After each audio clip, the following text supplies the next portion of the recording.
HR. Yeah. Oke.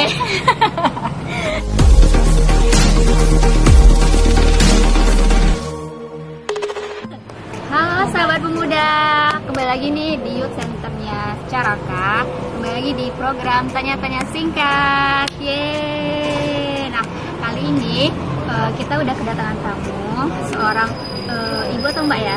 Mbak yang bekerja di bidang personalia. Perkenalkan dulu namanya mbak, boleh? Oke.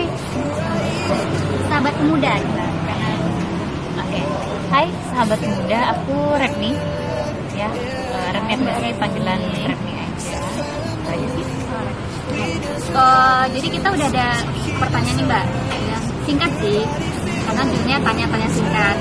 Boleh ya aku pakai handphone ya? Boleh silakan.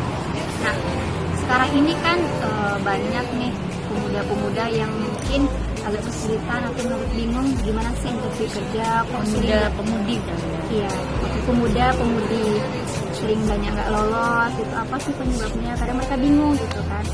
Kok misalnya aku nggak lolos, kok misalnya dia lolos. Nah, kita mau nanya nih apa sih mengenai interview kerja lebih tepatnya. Oke, pertanyaan pertama nih mbak. Apa tuh? Ya sudah berapa lama Mbak Retni bekerja di bidang personalia ini? Untuk di bidang personalia sendiri itu 3 tahun sih. 3 tahun bekerja di salah satu perusahaan di bidang kesehatan ya Mbak? Pasti selama 3 tahun ini sudah banyak menyeleksi karyawan-karyawan.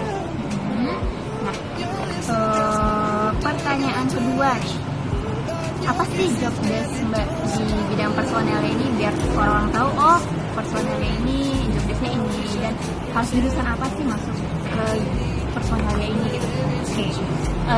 Sebenarnya personalia itu lebih seperti HRD biasanya sering dikenal gitu ya. Kemudian kalau di HRD sendiri itu ada banyak bidang lagi sebenarnya, tidak cuma rekrutmen aja, tapi ada banyak terkait dengan kekaryawanan sebenarnya. Tapi terkait dengan calon karyawan dan karyawan yang sudah di perusahaan itu ya Mbak? Iya. Ngomong-ngomong tentang rekrutmen atau seleksi calon karyawan baru nih Mbak, mungkin banyak yang sering bertanya-tanya gitu kan, apa sih penilaian dari seorang HRD sendiri itu mengenai penilaian kelulusan. Nah, apa sih poin penting penilaian pada seleksi tahap wawancara nih?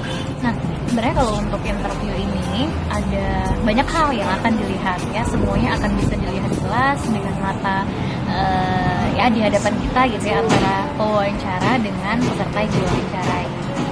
Nah, ada beberapa hal yang perlu diperhatikan dan ada beberapa hal juga yang akan dinilai. Sama adalah penampilan kamu. Kenapa penampilan? Pasti bertanya-tanya gitu ya. Iya ya. Nah, first sight-nya orang itu pasti bakal ngelihat physically gitu. Kalau kamu udah pakai baju nggak matching dengan warna yang berantakan, atau kamu datang dengan baju yang lembab sehingga menimbulkan bau yang kurang enak, membuat wawancara nggak nyaman, atau kamu datang dengan kaos kaki yang udah lama banget nggak dicuci, kamu bakal kehilangan kesempatan untuk memperkenalkan diri kamu lebih dalam. Karena apa? Saya yakin pewawancara udah nggak nyaman untuk kamu stay di sana, sehingga kamu nggak dikasih banyak waktu untuk stay di sana. Terus lagi Mbak, yang kedua? Oke, yang kedua paling attitude ya. Nah, attitude itu penting banget karena apa? Karena kalau kamu datang udah dengan seperti yang marah-marah atau udah dengan kurang sopan kali ya, itu juga kita udah males biasanya. Kemudian lagi yang ketiga, pastikan kalau misalnya memang kamu benar-benar serius dengan posisi ini, karena ketertarikan kamu dengan posisi ini itu bakal mempengaruhi wawancara kerjanya. Nah, kalau misalnya kamu udah nggak menarik, kamu curhat dan segala macam, ya udah mau ngapain lagi? Pertanyaan keempat nih Mbak, apa sih kesalahan yang sering dilakukan oleh calon karyawan?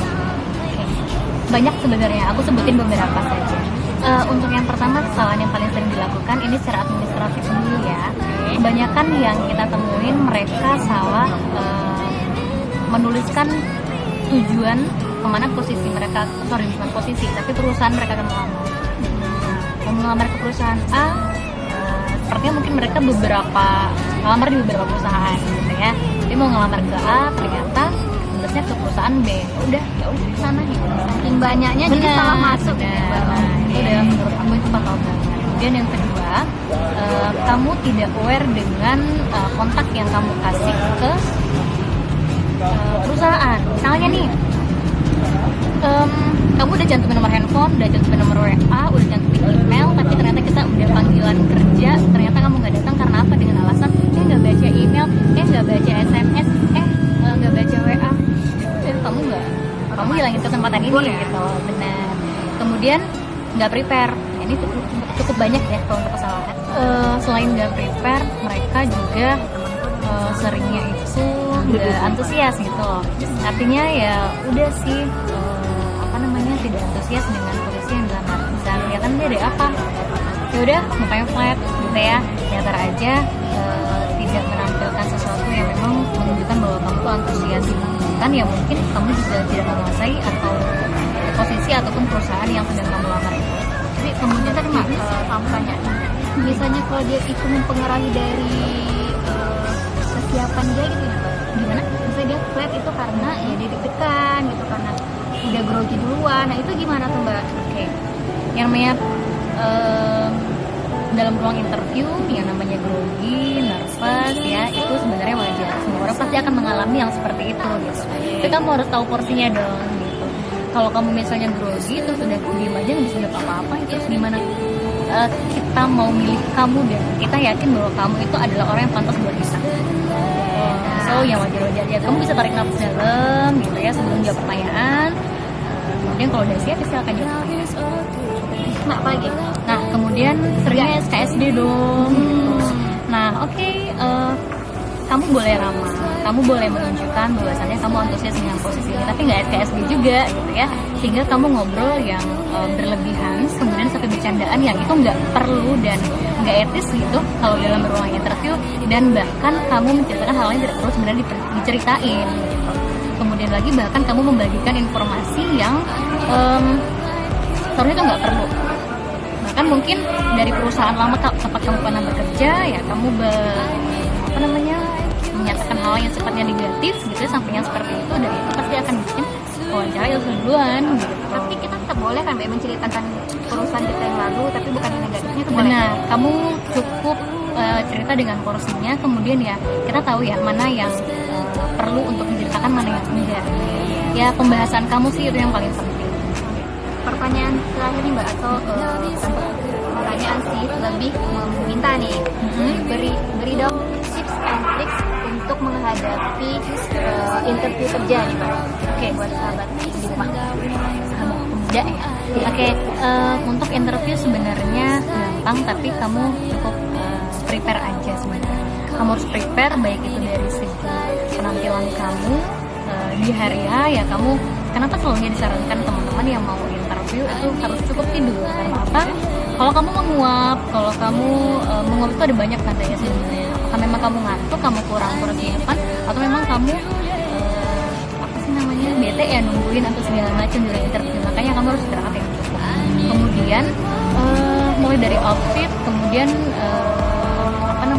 kamu harus prepare juga seperti yang kita sampaikan di awal tadi ya gitu. Kemudian lagi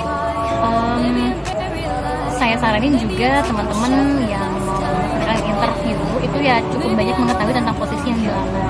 Ya kamu perlu ya searching dulu Mbak ya. Bener posisi yang kamu lamar itu apa. Kemudian terkait dengan perusahaannya bagaimana gitu. Jadi kamu banyak nantinya siapin aja pertanyaan bahwasannya ya, karena untuk interview ini itu nggak cuma satu arah ya, kita dua arah. Teman-teman ditanyain, teman-teman juga bisa. Kalau misalnya kalau teman-teman nggak tanya, itu ada beberapa kemungkinan sebenarnya. Teman-teman nggak antusias atau memang ya nggak prepare untuk apapun. Jadi ya udah. Jadi sah aja untuk bertanya tentang perusahaan itu, sah aja Mbak ya. Nggak ada masalah. Kita juga lebih senang sebenarnya karena ada timbal balik gitu. Jadi itu aja sih. Nah untuk prepare itu yang paling menentukan, karena apa? Itu yang akan menentukan pertama kali kamu dikasih banyak waktu untuk kenalin diri kamu atau enggak. Itu sahabat pemuda, udah tahu kan tips and triksnya untuk menghadapi interview kerja. Nah, semoga tanya-tanya singkat kita pada hari ini bisa memberikan pemahaman atau masukan buat pemuda-pemuda yang ada di Pekanbaru yang ingin menghadapi interview kerja. Oke, terima kasih Mbak Retno. Ya, sama-sama Mbak Pia. Semoga bermanfaat ya. Iya, semoga bermanfaat untuk sobat-sobat yang ada di rumah. Oke, kalau gitu sampai jumpa.